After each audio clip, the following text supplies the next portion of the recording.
सदृश गोपिन प्रेम प्रकट कलयुग ही दिखायो। निरअंकुश अति निडर रसिक यश रस न गायो। दुष्टन दोष विचारे मृत्यु को उद्यम कियो। बारन बांको भयो गरल अमृत ज्यों पियो।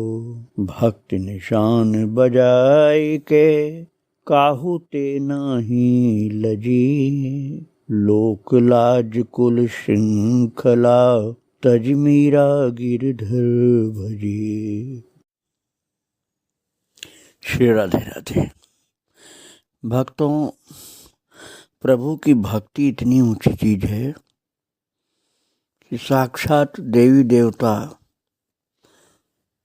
भगवदीय पार्षद, सिद्ध महापुरुष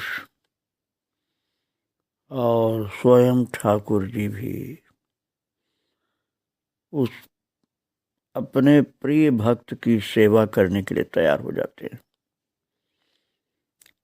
भगवान के पहले उनके पार्षद लोग, देवी देवता लोग भक्त की सेवा करने के लिए लालायित हो जाते हैं, और लालायित हो जाने का कारण होता है उसकी सच्ची भक्ति। अपना सौभाग्य मानते हैं अपने ऐसे महान भक्तों की सेवा करके। कल आप मीरा जी के चरित्र में ऐसा ही कुछ श्रवण कर रहे थे कि मीरा जी द्वारकापुरी में दिव्य द्वारका का दर्शन प्राप्त किए हैं, और उसमें दिव्य द्वारका में उनको 16,108 रानियों पटरानियों का दर्शन प्राप्त हुआ। 8 पटरानियाँ और 16,100 रानियाँ, सबका दर्शन मीरा जी को मिला है। सबने प्यार किया मीरा जी को, हृदय से लगाया, आशीर्वाद दिया है। और फिर सबका ये विचार हुआ कि मीरा जी ने कठोर तप करके जो अपने शरीर को सुखा दिया है, अत्यंत कृशगात कर लिया है, उस शरीर को सुंदर श्रृंगार के द्वारा एकदम ताजा बनाना, नवीन बनाना, और सुंदर बना करके, नवीन बना करके इनका सम्मान करना है। और इसी भावना से भावित होकर के भक्तों, 8 पटरानियां और सब रानियां विशेष प्रकार की जो श्रृंगार में निपुण थीं, सैरंद्रियां विशेष श्रृंगार में निपुण, विशेष शक्ति वाली, उनको कहा है कि आप लोग इनकी सेवा करिए, श्रृंगार करिए, इनको सुख पहुंचाइए। तो सब मुस्कराने लगे कि हमको सौभाग्य मिला। सैरंद्रियां बहुत प्रसन्न हुई। मीरा जी ने थोड़ा संकोच से अपना सिर नीचे झुका लिया। ये सब मिलकर के मेरी सेवा करेंगी, ये तो खुद महान है। तो वो कहती हैं कि बहन, आप कुछ बोल नहीं रही हो, बोलो तो, अपने सुंदर मुखारबिंद से कोई तो बात बोलिए। मित्रविंदा ने कहा, जो एक पटरानी थी, उन्होंने कहा कि तुम्हारा नाम क्या है भला, ये तो बताओ। तो मीरा जी ने कहा, क्या निवेदन करूं, ये मीरा आपकी अनुगता दासी है, इसे सेवा प्रदान कर कृतार्थ करें। सत्यभामा जी हंसकर बोली, और हमारे दुलार से तुम्हें कृतार्थता का बोध नहीं हुआ बहन। मीरा जी ने कहा पलकें उठा करके, सरकार, इस कृपा अनुग्रह से दासी धन्य है, कृतार्थ है। वो तो मैंने अभिलाषा निवेदन की है। तो महाराज बोलती हैं लोग कि उठो बहन, सैरंद्रियां श्रृंगार सामग्री लेकर प्रस्तुत हैं, तुम्हारी सेवा वाली अभिलाषा भी मैं थोड़े देर में ही पूरी कर देती हूँ। चारों ओर लगे सुंदर सुंदर दर्पण और मणि प्रदीपों से जगमगाते हुए स्नानागार में ले जा करके दासियों ने मीरा को सुगंधित, अत्यंत ही शुभ्र सुगंधित जल से स्नान कराया और अगर धूप से बाल सुखाए, अमूल्य दिव्य वस्त्राभूषण धारण कराए और केश प्रसाधन किया। मीरा ने देखा कि उनकी वो जरा जर्जर देह जो हो गई थी, तप कर करके सुखा दिया था। ऐसा लगता था बहुत बहुत जरावस्था आ गई, बहुत जर्जर है। वो महाराज इन सब के विशेष प्रकार की औषधियों के लेप और विशेष प्रकार के श्रृंगार के द्वारा किशोरी के रूप में शरीर परिवर्तित हो गया और उसका सौंदर्य माधव की महिषियों से तनिक भी न्यून नहीं था। जैसे रानियां पटरानियां थी, ऐसी हो गई मीरा जी भी। और 16 श्रृंगार धारण करा करके दोनों ओर से बाहें थामे दासियों ने उन्हें देवी जाम्बवती के पास बिठा दिया। जाम्बवती भी एक पटरानी थी। तो देवी सत्या ने मीरा जी की ठुड्डी ऊपर उठा करके दिखाया, कहा देखो हमारी छोटी बहन को कितनी प्यारी है। और सब बोलने लगे सच है, किंतु ये आपकी हमारी तरह क्रम से नहीं आई, अतः छोटी बड़ी कुछ नहीं, सबकी बहन है। ये किसी से छोटी नहीं, किसी से बड़ी नहीं, सबके बराबर है। और मीरा जैसे संकोच की प्रतिमा सी बनी हुई थी, पलकें झुकाए बैठी रही। लगता था कि अभी अभी विवाह मंडप से उठकर आई हैं, ऐसे सकुचा रही थी मीरा जी। और थोड़ी देर में गाने बजाने वाली आ गई और महारानियां 4 4 6 6 या और अधिक संख्या में नाचने लगी। महाराज मीरा को भी सत्यभामा ने अपने साथ ले लिया और कितने समय तक यह नृत्य का उत्सव चला तो बता नहीं सकता है। और इसके बाद पुनः दासियां सुंदर सुस्वादु सुगंधित पेय लेकर के पहुंची और फिर भोजन की तैयारी हुई। मीरा मन ही मन स्वामी के दर्शन के लिए आकुल थी। भोजन के समय भी उन्हें उपस्थित न देख करके उनसे रहा नहीं गया। तो फिर जाम्बवती से पूछा कि प्रभु के भोजन से पूर्व ही हम भोजन कर लें, क्या ठीक होगा? तो उन्होंने बताया कि नहीं, ये बात नहीं है। उनका भोजन आज माता रोहिणी के महल में है। अपने समस्त सखाओं और भाइयों के साथ वे वहां भोजन कर रहे होंगे। और भोजन के बीच में ही मीरा ने उनसे प्रसाद की याचना की। जब मीरा जी ने प्रसाद मांगा भक्तों, तो ये लोग बोले तुम बैठो बहन, हम सब बहनें ही हैं, इतने पर भी तुम्हारा मन है तो सब कुछ मिलेगा, बैठो। उनकी आज्ञा से कांतमणि नामक दासी सब रानियों का प्रसाद एक स्वर्ण परात में इकट्ठा करके ले आई। और भोजन के पश्चात दासियों ने एक साथ पात्र उठा लिए और उतनी ही दासियां आगे बढ़ करके हाथ धोने का पात्र रख करके जल डालने लगी। हाथ धोने के पश्चात कंधे पर बड़ा सुंदर सा जो सुकोमल सूती वस्त्र था हाथ पोंछने का, वो आगे बढ़ाया। और भक्तों हाथ पोंछने के बाद जब वो पीछे हटी तो मुखवास, जो मुख शुद्धि के लिए सुगंधित चीजें होती हैं, वो दासियां लेकर के आगे आई। देवी रुक्मिणी को प्रणाम करके सभी महारानियां विदा हुई और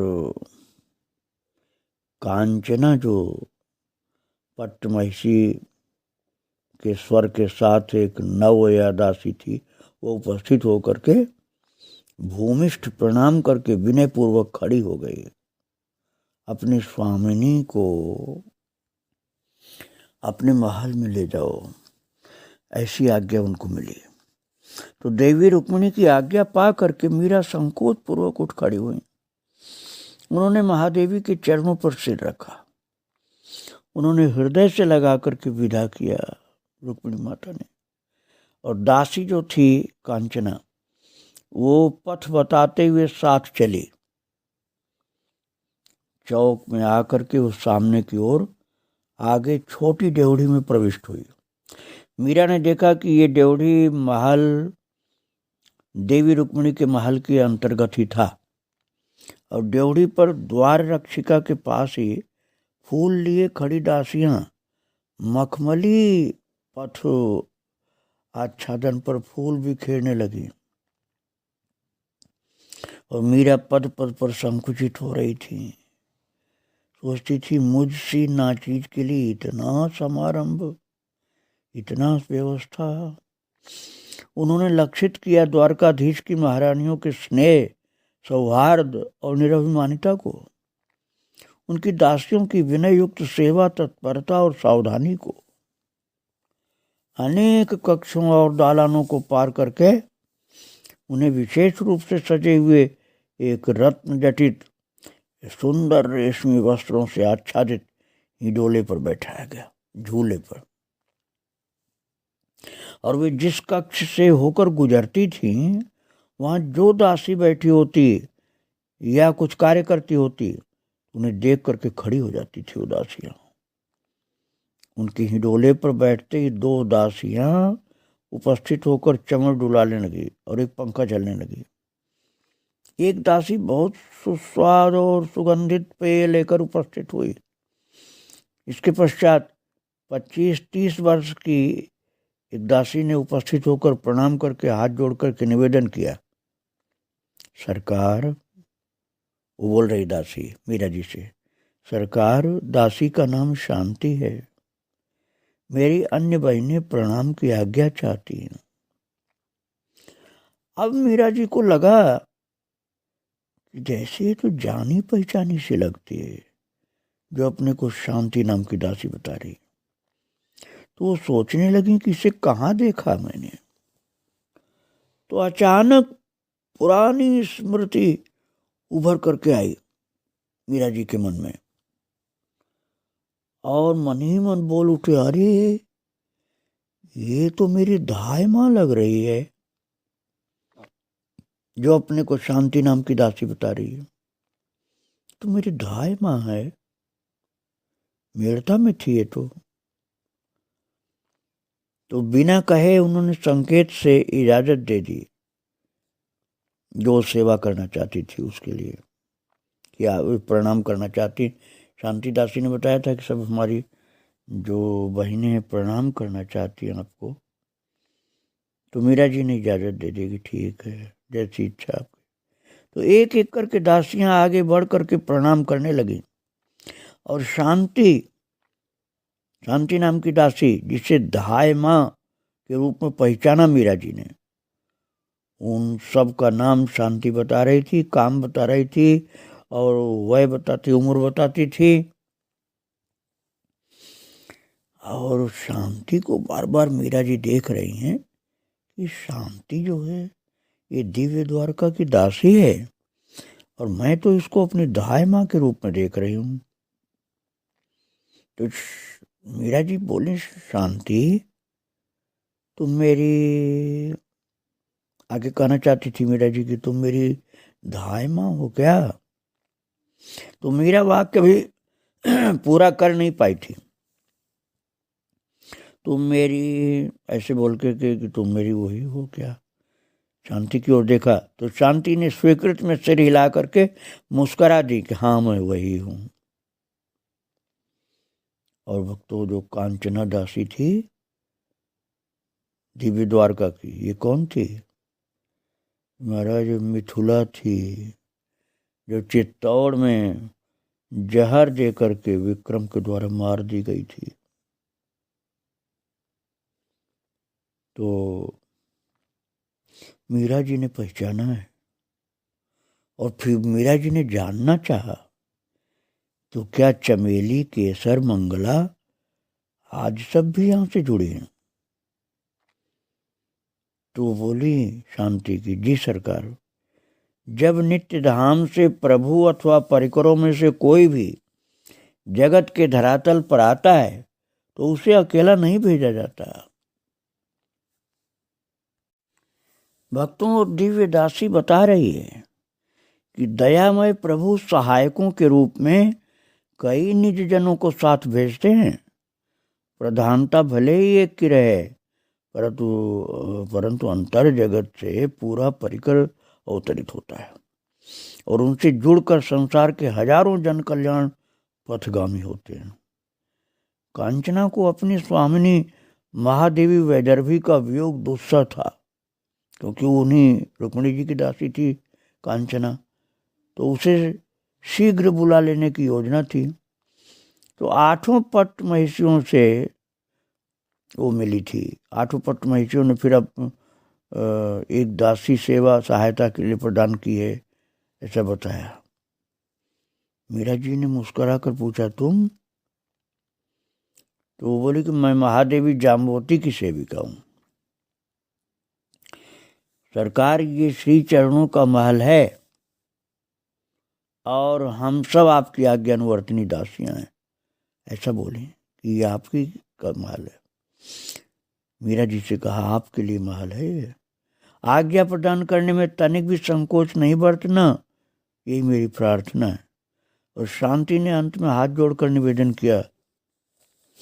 मीरा ने जब देखा कि तो बहुत विनम्रता से प्रार्थना कर रही, तो मीरा ने मधुर स्वर में कहा, शांति, इस सारे जो वैभव देख रही हूं मैं, इसके सहित तुम भी पट महिषी का प्रसाद हो मेरे लिए। शांति ने कहा कि सरकार, धृष्टता क्षमा करिए, क्या स्वामी भी? शांति बोल ही रही थी तो बोली मीरा जी कि हाँ, शांति जीव को जो मिलता है भले प्रभु ही हूं, सब कुछ देवी के अनुग्रह से ही प्राप्त होता है। और उसी समय पर द्वार पर प्रतिहारी ने पुकार की, अखिल ब्रह्मांड नायक यदुनाथ भगवान द्वारकाधीश पधार रहे हैं।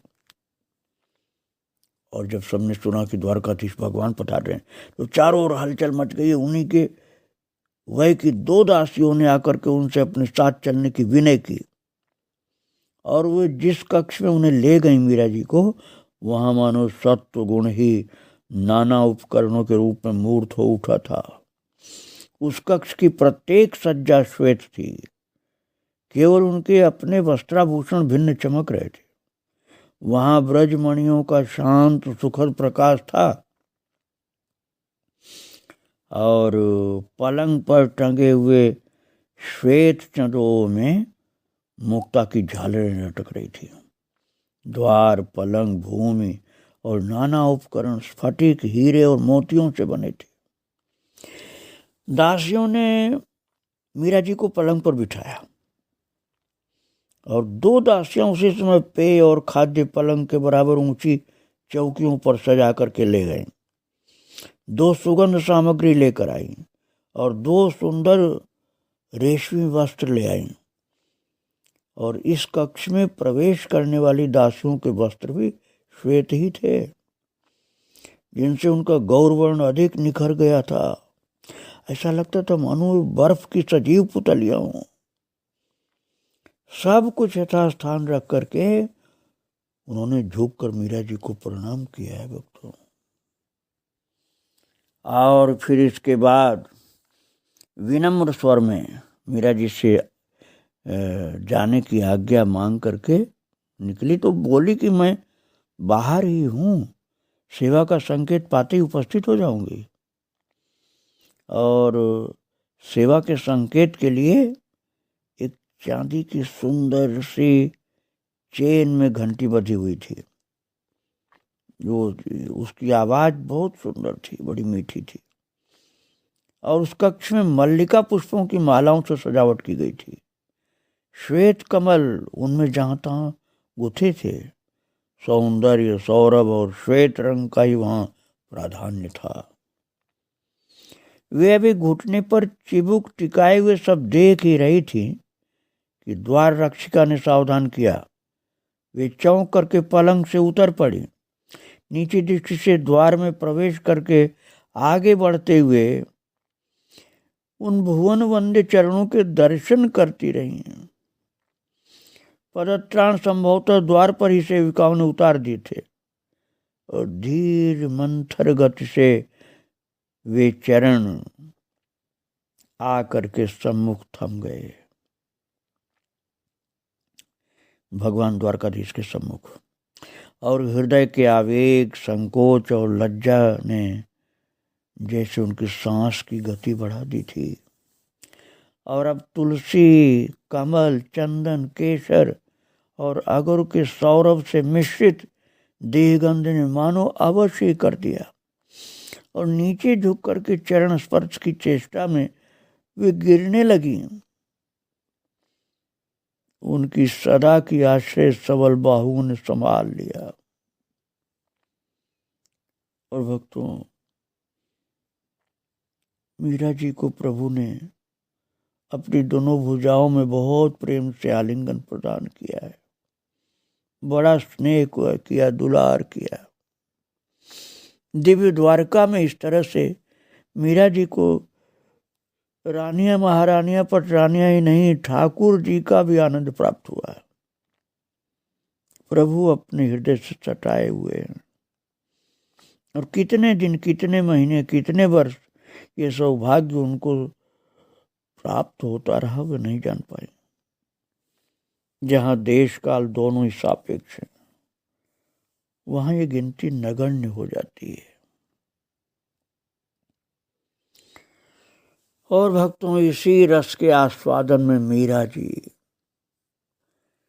ऐसी डूबी थी कि उनको अब दुनिया का अर्थात जगत का कुछ भी भान नहीं था। तो परमोत्कृष्ट आनंद में प्रभु से जुड़ी हुई अर्थात लिपटी हुई भगवान के दोनों भुजाओं के बीच में थी। और अब आगे की बात बहुत समझने की है। वो बात ये है कि मीरा को तो अपने शरीर का भी ध्यान नहीं था भक्तों। और बाद में उनको महसूस हुआ कि उनके नेत्र खुले,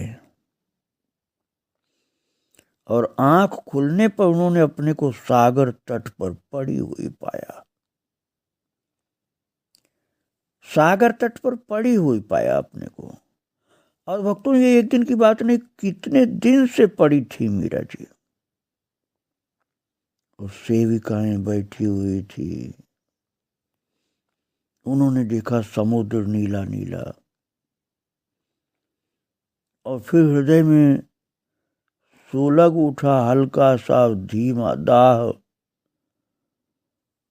और फिर चौंक कर इधर उधर फिर देखी कि मैं कहाँ हूं। तो सेविकाएं बोल पड़ी, बाईसा हुकुम, उषा काल हो गया, अर्थात प्रातः काल हो गया, पधारे अब।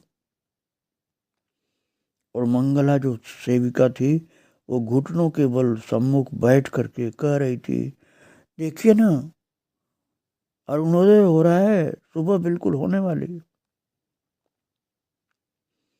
मीरा जी बोली, मैं तो द्वारका में थी,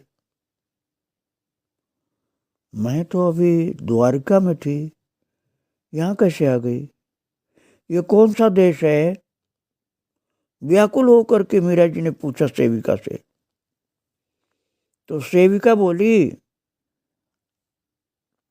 ये द्वारिका ही है हुकुम, और मैं आपकी चरणदासी मंगला हूं। अब आप पधारने की कृपा करें। मंगला ने बाहें पकड़ के उन्हें उठाना चाहा तो मीरा जी को लगा अरे उनके तो सब पांव बैठे बैठे अकड़ गए, दोनों पांव, हाथ भी जैसे अकड़ा हुआ है। और सेविका ने मालिश कर कर के हाथ पैर की, तब उनकी जकड़न दूर की। अब आप समझ लो भक्तों कि हाथ पैर में इतनी जकड़न कैसे हो गई कि हिल भी नहीं पा रहे हैं। इसका मतलब ये हुआ कि मीरा जी एक अद्भुत समाधि में समुद्र के किनारे कई दिनों से पड़ी थी। शरीर जड़वत पड़ा था और द्वारका का दिव्य दर्शन उनको प्राप्त हो रहा था, जो अभी आप सुन रहे थे। और जब वो बाह्य जगत में आई हैं तब उन्होंने देखा कि शरीर उनका आकड़ गया है और मालिश की जरूरत है, नहीं तो चल नहीं पाएगा हाथ पैर, क्योंकि कई दिन से एक जैसी पड़ी थी वो। तो सेविका जो मंगला थी उसने मालिश कर कर करके फिर उनके हाथ पैर की जकड़न दूर की। और मीरा जी बोल रही हैं, मंगला मैं द्वारकाधीश से, उनकी महारानियों से, सबसे मिली थी अभी, और वहां का वैभव अतुलनीय है। और पट्ट महसी रुक्मिणी जी का सौहार्द स्नेह अकथनीय है। अरे वो कैसा देश था, कैसा सुहावना था। उन्होंने हल्के स्वर में कहना आरंभ किया, पर अंत में वाक्य अधूरा छोड़कर वाणी हृदय के अनुभव की सरसता में समा गई और मीरा जी मुस्कुराने लगी। आनंद विभोर होकर मुस्कुरा रही मीरा जी समुद्र के किनारे बैठी हुई कि मैंने क्या क्या दर्शन प्राप्त किया है, कैसी कैसी मेरी सेवा हुई है। और स्वयं सखियां सेविकाएं भी आश्चर्य से देख रही हैं कि ये तो बिल्कुल इनका शरीर हो गया, बिल्कुल किशोरी कन्या का शरीर हो गया। अभी तो वृद्धा सी लग रही थी, अभी कितनी सुंदर और सुकुमार और किशोरी हो गई, ये सब क्या हुआ है। तो मीरा जी ने बताया कि किस प्रकार से दिव्य द्वारका में उनकी सेवा की गई, श्रृंगार किया गया है रानियों पटरानियों से और सैरंद्रियों के द्वारा, और ठाकुर जी ने उनको प्रेम दिया है। ये सब जब मीरा जी ने बताया शर्मा कर सकुचा कर, तब इन्होंने कहा अच्छा इसीलिए आपका शरीर बिल्कुल नव यौवना हो गया है, पहले तो आपका शरीर वृद्ध जैसा था। महाराज बहुत प्रेम से सखियां उठा करके चला करके उनको निवास पर ले गईं और मीरा जी आनंद विभोर हैं कि ये लोग समझ रही थी कि मैं सागर तट पर पड़ी हुई थी और मैं तो दिव्य द्वारका में आनंद विभोर थी। और उसका अनुभव थोड़ा थोड़ा मेरा शरीर देखकर इन लोगों को भी समझ में आ रहा है। भक्तों इस प्रकार से अनंत आनंद मीरा भाई ने प्राप्त किया है दिव्य द्वारका का। आगे का चरित्र आप फिर सुनेंगे। इनके चरणों में बारंबार प्रणाम। श्री राधे राधे, जय श्री राधे।